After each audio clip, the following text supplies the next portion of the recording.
And he's like, put on a bet. And I was like, all right. So I put on $25 on a number. I picked a number. And it hit the number. And the next day, and this is why I don't gamble anymore. The next day I went down past the roulette table and I thought, I'll play one more and I'll put it on the same number. And then I went, no, I'll flip the number. Say it was like 23, then it was 32. Flip the number and I put it on. Hey guys, welcome to the Actor's Guide to the End of the World podcast, where we talk about acting in Hollywood in a way people understand. I'm Econ Song, and this is Rían Kelly. How you doing? What's up, buddy? All is well, I think. Yeah, it's always good to check in there. Yeah. We got a great show. If you're not following us, follow us wherever you catch your podcasts, at Actors Guide Podcast, and on all social media at Actors Guide Podcast. Also, if you want to give us a rating or even a review, if you're feeling especially generous or spicy, that would really help us a lot. Yeah, and they help people find our podcast. Massively. And we'll review you Cool. in return for something that you've done, whatever it is. Anything you want. We're going to talk Oscars this week. It's happening this Sunday. We're recording before the ceremony. Next week, we'll do a whole recap and all the glitz and the glamour. And I'm also going to tease, we're going to have our own awards, the Actor's Guide to the End of the World Awards. What? You didn't tell me this? Fun. No, we're doing it next week. Oh, okay. Don't worry. You have a whole week. Okay. Anyway, so that's going to be fun. We're going to talk about a little pre-Oscars. We're going to talk about the favorites. We might talk about some betting lines if you're into that sort of thing. We're going to talk also about a couple new bills coming out of California, pushing to keep production in California. And also, we're going to talk about Sean Baker's epic speech at the Film Independent Spirit Awards. Super speech. It was raw, it was honest, and also gave a great insight to the state of independent film. And we talk a little bit about the idea of being a lifer in film or in anything else. Yeah. Sean Baker talks about being a indie film lifer. It was a great speech. I really enjoyed it. Yeah. And he's tipped to win an Oscar, right? Yeah, exactly. If you're a gambler like Econ. Are you a gambler? Do you bet? I am not. I'm opening up to it, but no, I'm not a big Opening up to gambling. I don't know if that's a good thing. We'll see if we lose money by the end of this episode. Yeah. Now, a quick word from our sponsor. Is craft services the only time you eat a decent meal? Do you feel a little ashamed walking off set with fistfuls of brisket? Meet Crafty Bag, the stylish and environmentally conscious way to steal food from set. There are no limits with Crafty Bag. You can go from fig Newtons to filet mignon. Now comes in green screen. Crafty Bag is not waterproof, spillage may occur. So, word around town. We talked briefly about Newsom just proposed a huge tax incentive late last year. I believe it was $750 million. So that was a proposal. As you know, there's a lot of movements being pushed after the fires. We have Stay in LA, which was specifically asking for a commitment from studios and streamers to keep productions and commit to productions specifically in this recovery time after the fires. But we have a new movement this week. It's called Keep California Rolling. It's called the Entertainment Union Coalition, which launched Keep California Rolling. As of this week, they actually went up to Sacramento to lobby. And it's even more of an effort to push to keep productions in LA. So there's a lot of things happening right now. And then on top of it, there was two bills being pushed to augment Newsom's $750 million tax credit from last year. These bills are set to make the tax credits more effective, come up with a formula to keep it competitive with other regions in the U.S., like Atlanta and so on. One statistic that stood out to me, which was very telling, I thought, was, one, they're emphasizing that this will support critical middle-class jobs, that this tax credit program will support those jobs. And they said Hollywood's top labor groups have recently seen a 40% decrease in production. They also said the motion picture industry pension and health plans tracked 88 million hours of employment in 2024, compared with 123 million hours in 2022. And that translates to 17,000 jobs that have evaporated, which is pretty scary. So when people say it's rough out there, they're not joking. Hopefully we're successful and they could get really strong tax credits and improve things. So yeah, we'll see. Yeah. So moving on. So we got the Oscars this week. It's finally here. The big show, everyone. We're going to talk about the big favorites. There's people betting on everything. Yeah. Like if you really look hard, you can bet on, a minor league hockey game in Russia.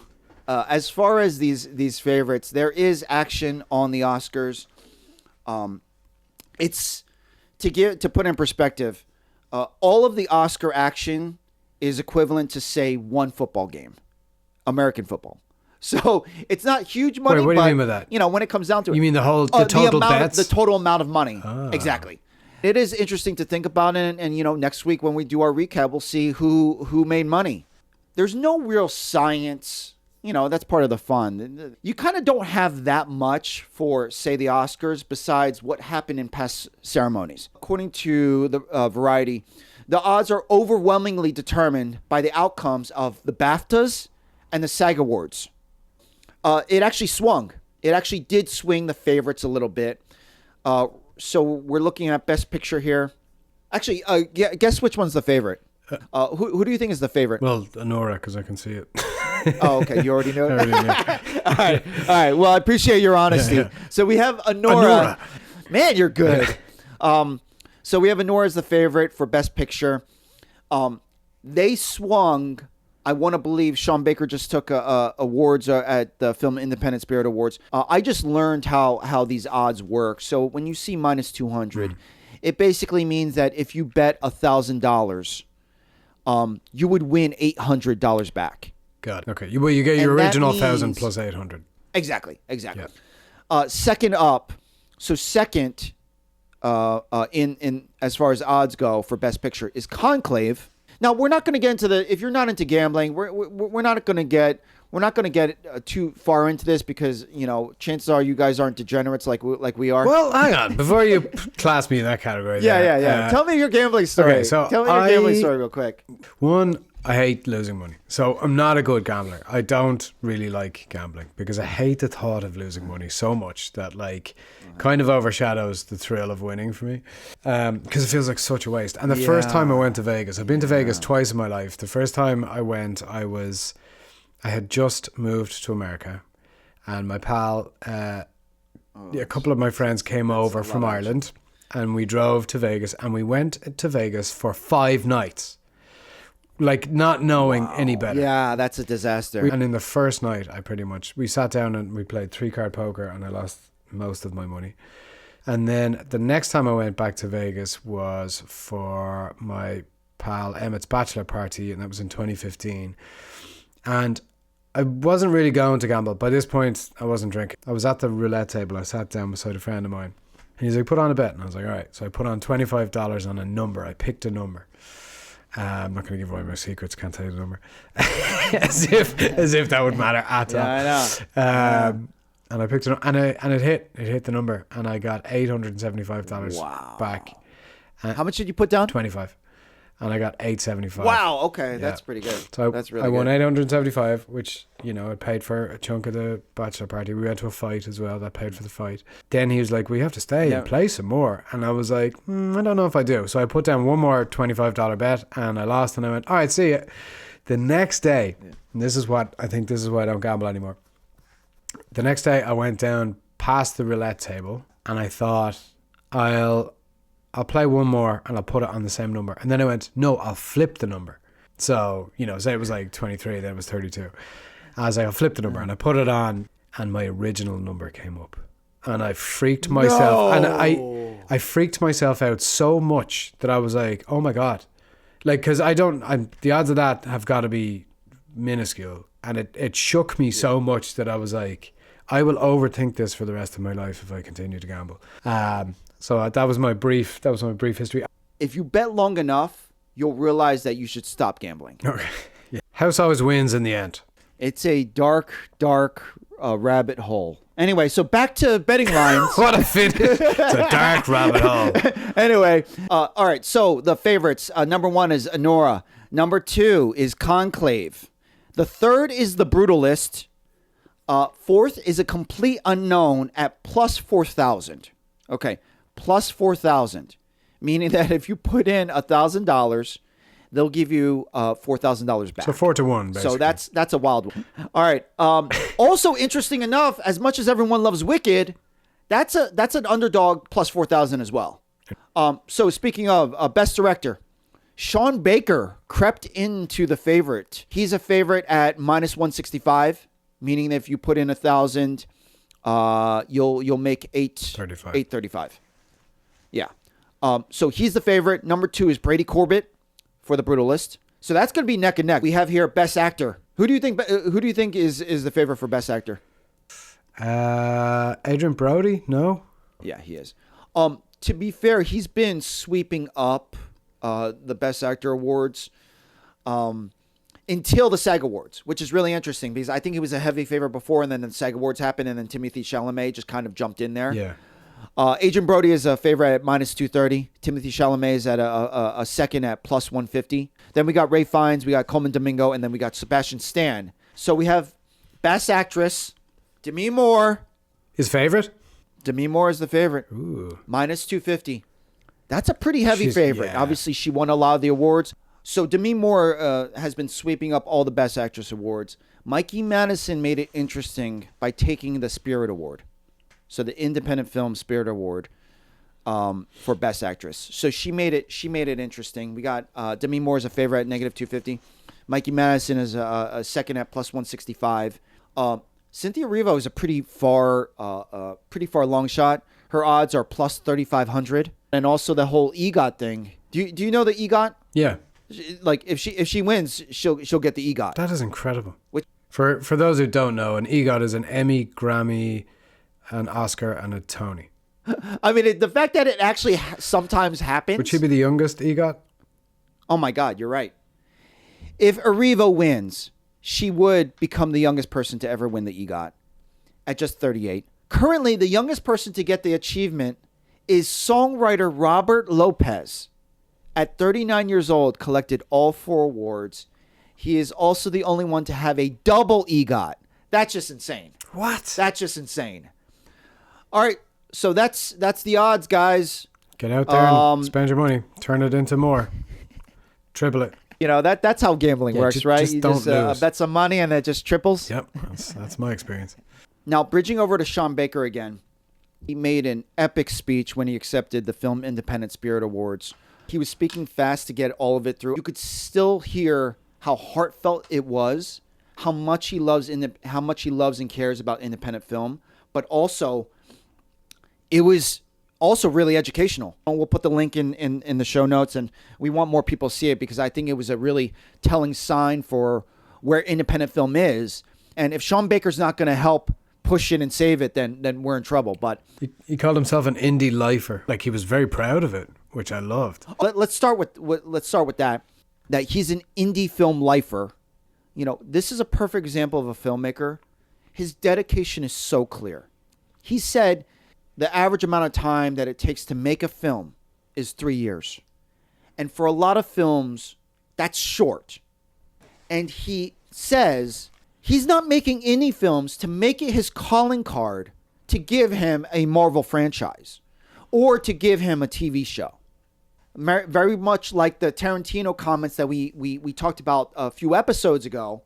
The state of film is just, it's become increasingly difficult for independent filmmakers. Yeah, and he also, there's a real purity to it, because he said he wanted to make films, independent films, where he has complete creative control, where he's not beholden to a studio, you know, and telling him how he should make a film, which was a part of being an indie film lifer. But there's a real purity to that. Like, it's making films for the love of it, for the joy of making films.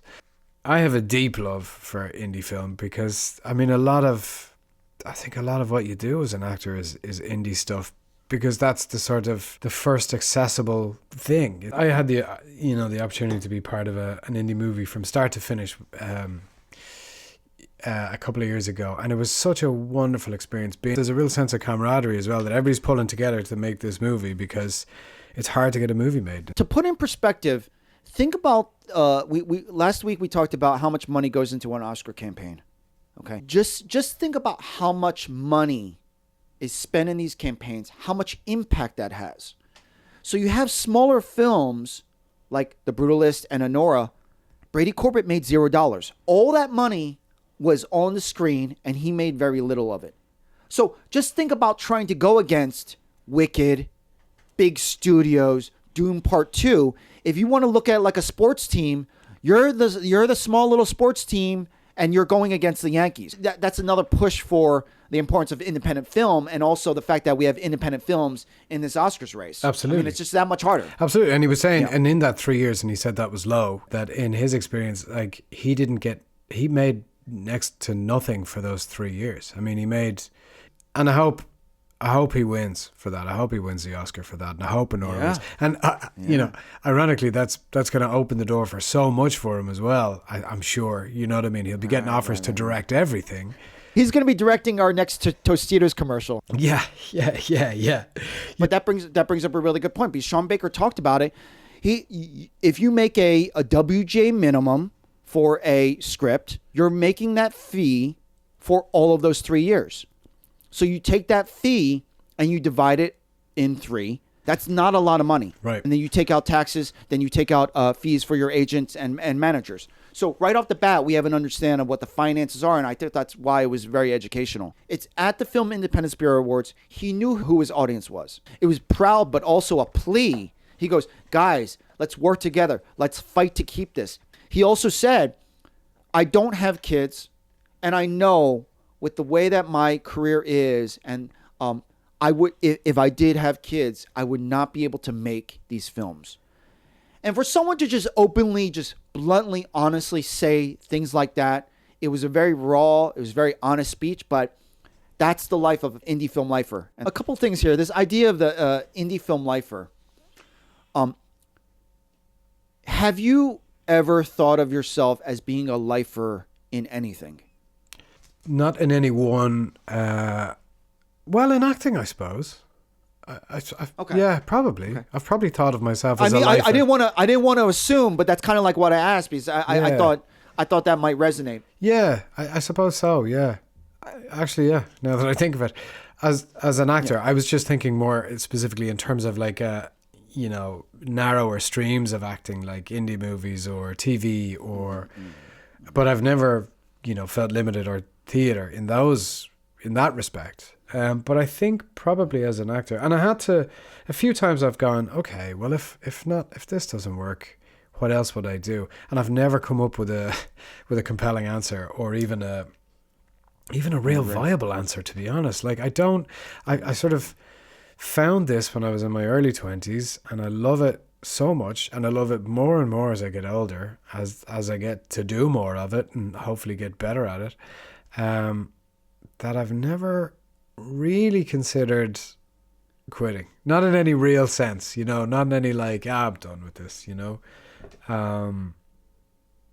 it's funny. I've heard several actors, and also a lot of famous actors probably said this, but a lot of actors are like, I can't really do anything else. Yeah. So when it comes down to it, obviously it's tongue in cheek, but that's not a bad thing. Yeah.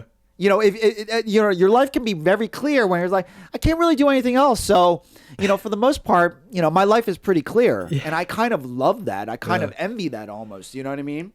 Do you feel differently? I can't say for sure. Okay. But the thing is I can't say that I'm not. Yeah. I could drastically change my opinion than 4 months ago. But I do. There are a small handful of things that I could do and say, yeah, I could do this with my life. Would it be nearly as content or as exciting or as fun? No.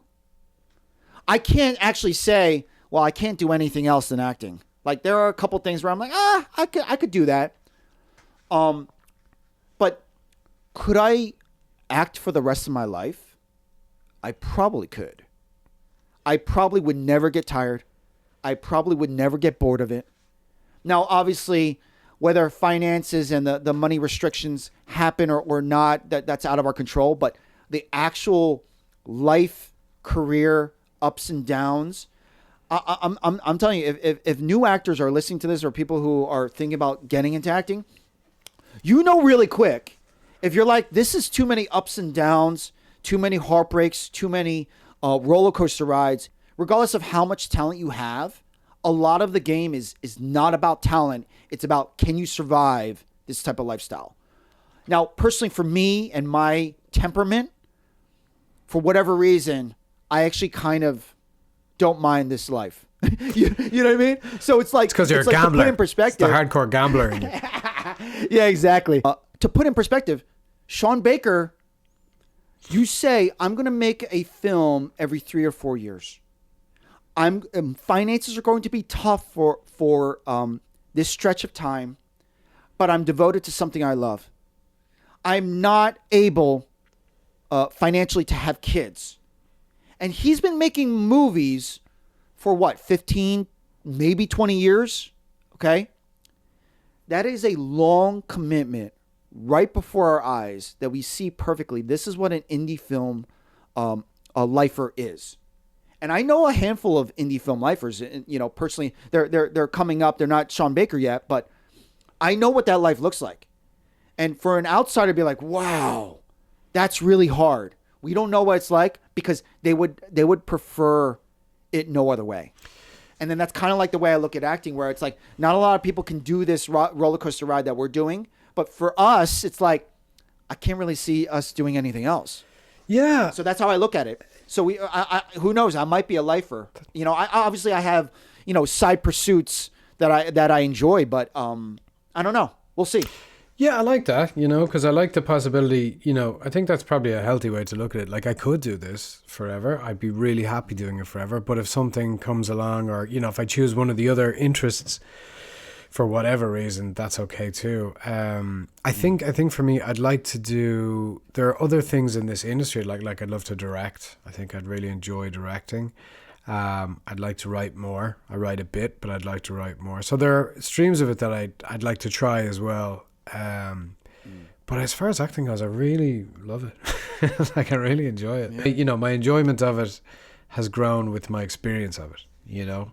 I think in the beginning you're just trying to figure it out and go, what is this thing? And then you're, you know, trying to get jobs and trying to sort of figure it out as you go. But the more I experience it, the more I really enjoy it. Yeah. So on the side, I've been trading stocks over years. As years went on, I was teaching myself how to trade and also invest. That was a nice compliment to letting me do my acting. And so that is one of the few things that I could see myself going into that world. I also was a math and econ major, as we know. I could do that. But would I do that as a profession later on for the entire life? I don't know. Right. So that's a side compliment that came up to mind. But when you talked about the directing and writing thing, I feel like those are tangential to acting. It's very close, yeah, but it is different. And to wrap up this whole idea of a filmmaker, a lifer, I'm not going to lie. I want to say I might get more of a buzz from directing than actual acting. And so this is the thing, and it didn't make sense to me until we actually had this conversation. I made a good handful of things over, you know, the years. I don't need to be in front of the camera. I do enjoy it, but when you're directing and or writing, like you don't have more control than that. And I kind of like that aspect where you have complete control. I could see you enjoying that because you like the details and all of the things that surround it, I think, and I could see that being very applicable to directing, like all the different pieces of it. Yeah. Exactly. Yeah. So it's just like another color in the toolbox. Oh no, I mixed up the metaphor. Yeah, you know the it's way when you're like going toolbox. to repair something, you open your toolbox and there's just a lot of colors in there, and you just pick the right color for the job. Yeah, exactly. That's what happens when you get an artist try to get in the real world. We're trying to make a shelf with colors. Yeah. You know what I mean? But that's also a nod to a lot of directors should get into acting class and vice versa, because I feel like they help each other. But my point is the actual directing, I get a buzz. I get a buzz off of editing. I mean, editing and directing at that point is like you're doing the final cut of the film, you know? But the issue is filmmaking has become so difficult, like Sean Baker's talking about. I don't know if I could do that lifestyle. Yeah. I don't know if I could devote 4 years to a passion project. And there you go. As much as I would love to do that, I mean, who knows? Maybe it'll happen later on. But that's my confession.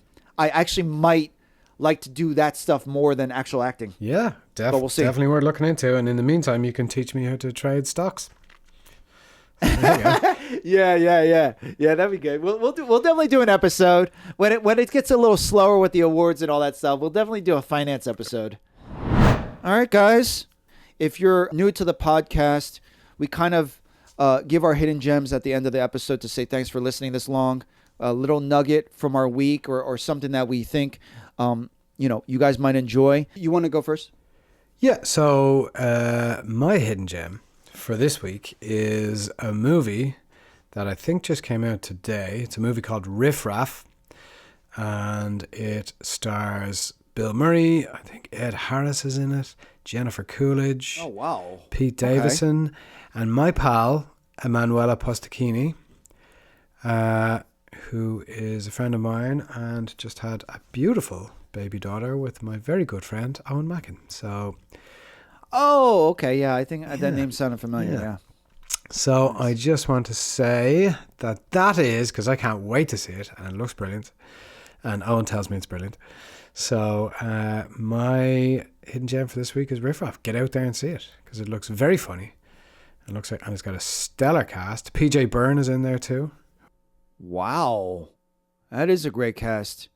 That's my, get out there and see Riff Raff, guys. Go on, go. Don't even wait for Sweet. Recon's hidden gem. Just get out of the house. Go see it. All right, for my hidden gem, and I forgot to mention, so I'm doing a pop over here in New York. I'm over in New York, so I thought I'd give a hidden gem over here in the Big Apple. So this restaurant, a friend brought me over to it. I never heard of it. I never been. It's called Han Dynasty. Really good Chinese restaurant, decent size, plenty of space. The food was great, but the fun thing about it was the owner of that restaurant was actually the basis for the character in Everything Everywhere All at Once. Wow. Okay. So when my friend dropped that on me, I was like, "Whoa, that's crazy." Long story short, apparently the creators of that movie, the directors, are friends, family friends with that restaurant. So that's kind of like how the lore goes. Nice. Anyway, I thought that was really cool. Love that. My friend just casually mentioned, I was like, "How did you not open with this?" Han Dynasty it's called? But anyway, Han Dynasty. Okay. Yeah. Brilliant. And then we'll put the information in the description if you're ever in New York. But yeah, it's great food. It wasn't too expensive, and yeah, it's just a nice solid Chinese restaurant. Nice. All right. So yeah, there you go. All right, guys. Well, there you go. There's our hidden gems, and so if you're in New York, maybe get a bite to eat and then go see Riff Raff afterwards. There you go. Perhaps. There you go. That's your whole. And then there you go. There's your weekend planned out for you. You're welcome. There you go. We do it all. We Yeah. do it all over here. All right, guys. Well, have a great one. Hope you enjoyed it. We'll see you next week. See you next week, guys. Well, thanks for watching, guys. If you like what you saw, maybe give a like, maybe subscribe. It helps people find the podcast. Also, if you didn't catch last week's episode, it's right over here. Don't worry, we'll wait.